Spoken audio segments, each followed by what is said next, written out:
বিএনপির চেয়ারপারসন বেগম খালেদা জিয়া ঈদের দিনে দলের নেতাকর্মীদের উদ্দেশ্যে একটি ভিডিও ভাষণ দিয়েছেন বা শুভেচ্ছা বার্তা দিয়েছেন। সেই বার্তা কি ডক্টর মোহাম্মদ ইউনূসকে লক্ষ্য করে দিয়েছেন, কোনো মেসেজ দিয়েছেন? অনেকে মনে করেন না, তিনি সাধারণভাবে কিছু কথাবার্তা বলেছেন এবং সেটাই স্বাভাবিক। কি বলেছেন তিনি? গণতন্ত্র প্রতিষ্ঠা করতে সকলকে ঐক্যবদ্ধ থাকতে হবে। এর মধ্যে সমস্যাটা কোথায়? মানে আরেকটা কথা বলেছেন যে সকলে মিলে ভোটের অধিকার প্রতিষ্ঠা করতে হবে। এখানে কিন্তু কোনো টার্গেট নেই। টার্গেট এটা হলো যে সবাই মিলে গণতন্ত্র এবং ভোটের অধিকার প্রতিষ্ঠা করতে হবে। তো এটা তো ভালো। কাউকে তো বিচ্ছিন্ন করা, কাউকে ধরো মারো কাটো, সেরকম তো কোনো বার্তা নেই। কিন্তু এই খবরটা আনন্দবাজার পত্রিকা খুব গুরুত্ব সহকারে প্রচার করেছে। তারা বলছে ওই যে সরাসরি কারো নাম না নিলেও জাতীয় সংসদের ভোট ঘোষণায় টালবাহানার জন্য মোহাম্মদ ইউনূসের নেতৃত্বাধীন অন্তর্বর্তী সরকারকে খালেদা জিয়া নিশানা করেছেন বলে অনেকে মনে করছেন। কে মনে করছেন? আনন্দবাজার পত্রিকা এবং ভারতীয়রা ছাড়া আর কেউ মনে করছেন বলে আমার জানা নেই।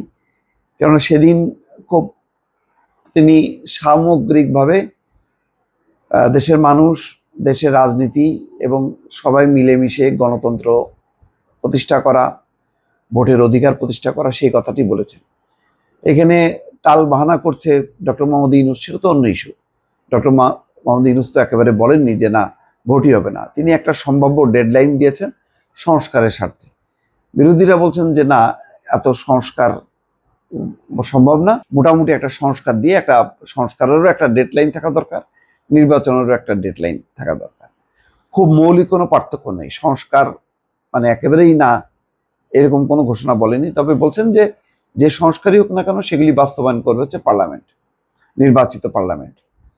কারণ একমাত্র তাদেরই ম্যান্ডেট আছে যে যে কোনো সংস্কার, যে কোনো পরিবর্তন বাস্তবায়ন করার।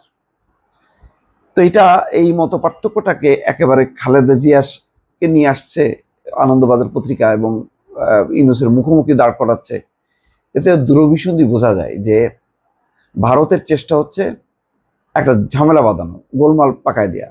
গোলমাল পাকাইলে দেশের মানুষ বলবে যে দূর, তাহলে তো হাসিনাই ভালো ছিল। এইরকম একটা পারসেপশন তৈরি করা বা একটা বিশৃঙ্খলা তৈরি করা বাংলাদেশে, এইটা হচ্ছে ভারতের নানা রকম বয়ান। এই জন্য একবার সেনাপ্রধানকে নিয়ে সেনাবাহিনী সম্পর্কে পাকিস্তানের ইন্টেলিজেন্স আইএসআই ঢুকে পড়েছে বাংলাদেশ সেনাবাহিনীর ভিতরে, এরকম নানা রকম কাল্পনিক তথ্য। এখন চীনকে যুক্ত করে ইউনূস কেন এই কথা বললো, ওই কথা বললো, ইউনূস কেন বললো সেভেন সিস্টার্স স্থল বেষ্টিত, সুতরাং তারা বাংলাদেশের উপর নির্ভরশীল, এইসব কথাবার্তা বলছে কেন, সেখানে চীনকে কেন ডাকছে, এইসব নিয়ে নানা রকম দেখবেন যে জল্পনা কল্পনা তাদের পত্রপত্রিকার মধ্যে। আর তাদের কিছু কিছু বয়ান তো খাইছে যে বাংলাদেশে উগ্রবাদীদের উত্থান ঘটছে, খেলাফত প্রতিষ্ঠা, এবং সেটা নিউ ইয়র্ক টাইমস একটা রিপোর্ট করছে। তো এইসব মিলে একটা ঝামেলা পাকানো হচ্ছে ভারতের অন্যতম উদ্দেশ্য। সেই কারণে দেখা যাচ্ছে যে বেগম খালেদা জিয়ার একটা বক্তব্য, ঈদের দিনের একটা কমন বক্তব্য, সেই বক্তব্যটাকেও এটা ইউনূস সরকারের বিরোধী হিসাবে প্রমাণ করার চেষ্টা করছে। এখানে তিনি বলছেন যে পুরোপুরি সুস্থ হলে পুত্র তারেককে নিয়ে খালেদা বাংলাদেশে ফিরবেন বলে জল্পনা রয়েছে। এই আবহে তিনি গণতন্ত্র পুনঃপ্রতিষ্ঠার লড়াইয়ের বার্তা দিয়েছেন। ভার্চুয়াল বক্তৃতায় বলেছেন সকলে মিলে ভোটের অধিকার প্রতিষ্ঠা করতে হবে।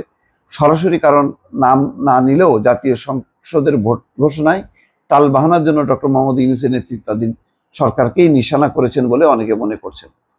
গত আগস্টের 8 তারিখে ডক্টর মোহাম্মদ ইউনূসের সরকার শপথ নেওয়ার পরেই বিএনপি নেত্রী খালেদা জিয়ার সব মামলা তুলে নেওয়া হয়, তার কারাদণ্ড মকুফ করে দেন রাষ্ট্রপতি মোহাম্মদ শাহাবুদ্দিন। অন্যদিকে শেখ হাসিনার জামানায় গ্রেপ্তার এড়াতে লন্ডনে স্থায়ীভাবে বসবাস করছিলেন তারেক রহমান।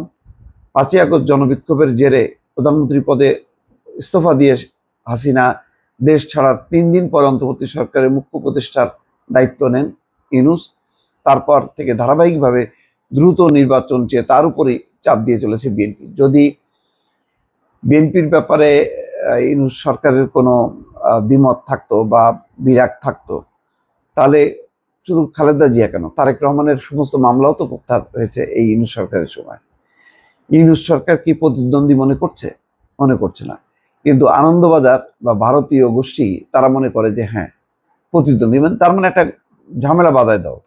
গত 25শে মার্চ স্বাধীনতা দিবসের আগের দিন জাতির উদ্দেশ্যে ভাষণে ইউনূস জানিয়েছিলেন চলতি বছরের ডিসেম্বর থেকে আগামী বছরের জুনের মধ্যে জাতীয় সংসদের নির্বাচন আয়োজন করা হবে। কিন্তু তারপরেই দ্রুত নির্বাচনের দাবিতে সরব হয়েছে বিএনপি নেতৃত্ব। দলের অন্যতম মুখপাত্র ডক্টর আব্দুল মঈন খান তিনি বলছেন, ঠিক সময় নির্বাচন না হলে জনগণের মধ্যে অসন্তোষ দেখা দেবে, যার পরিণতিতে দেশে অস্থিরতা তৈরি হতে পারে। এই আবহে মানে খালেদা জিয়া দলের নেতা কর্মীদের উদ্দেশ্যে বলছেন যে আপনাদের এত ত্যাগ সংগ্রাম বৃথা যায়নি, যাবে না। দেশবাসীর ভোটাধিকার সকলে মিলে প্রতিষ্ঠা করতে হবে। মানে এইভাবে একটার সাথে একটা যুক্ত করার কোনো অর্থ নেই। এটা বেগম খালেদা জিয়া কেন, যে কেউ বক্তৃতায় বলবে যে গণতন্ত্র প্রতিষ্ঠা করতে হবে, ভোটের অধিকার প্রতিষ্ঠা করতে হবে। কেন বলছে গণতন্ত্র এবং ভোটের অধিকার? যেহেতু শেখ হাসিনা গত 15 বছরে গণতন্ত্রও দেয়নি, ভোটের অধিকারও দেয়নি। সুতরাং এখন মানুষের বা রাজনৈতিক দলগুলোর মুখ্য দাবি হচ্ছে এইটা, যে গণতন্ত্র এবং ভোটের অধিকার প্রতিষ্ঠা করা। এই বক্তব্যকে নিয়ে ডক্টর ইউনূসের সঙ্গে খালেদা জিয়ার মুখোমুখি দাঁড় করানোটা অত্যন্ত নিন্দনীয়। দর্শক ভালো থাকবেন, আল্লাহ হাফেজ।